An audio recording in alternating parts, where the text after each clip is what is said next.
Unda kalatööstus Lätis on juba üle 100 aasta oma sproti tootmisega silma paistnud. Keskkonnateadliku ettevõttena otsustas Unda hakata energia saamiseks diislikütuse asemel kasutama maagaasi.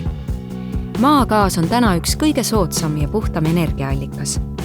Tavapäraselt jõuab gaas tarbijateni läbi torustiku. Võrguväliste klientideni viimiseks jahutatakse maagaas veeldamispunktini, mis vähendab selle mahtu lausa 600 korda.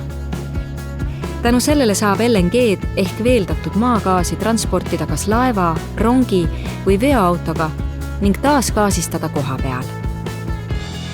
Unda projekti esimeseks sammuks oli ajutine mobiilne LNG-jaam. Selle paigaldamine ja ühendamine katlaruumiga võttis aega vaid 1 päeva ja tehas sai kohe maagaasi kasutama hakata. Samal ajal algas LNG püsijaama projekteerimine ja ettevalmistustööd. Tarnisime Undasse spetsiaalse LNG-mahuti koos täisautomaatse aurustiga ning rajasime püsiühenduse tehasega. Kõigi elementide ühendamisel alustas LNG-jaam tööd 2020. aasta augustis.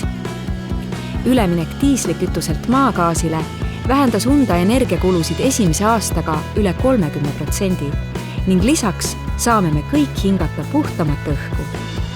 Kui ka teie soovite säästa raha ja panustada puhtamasse elukeskkonda, oleme valmis aitama.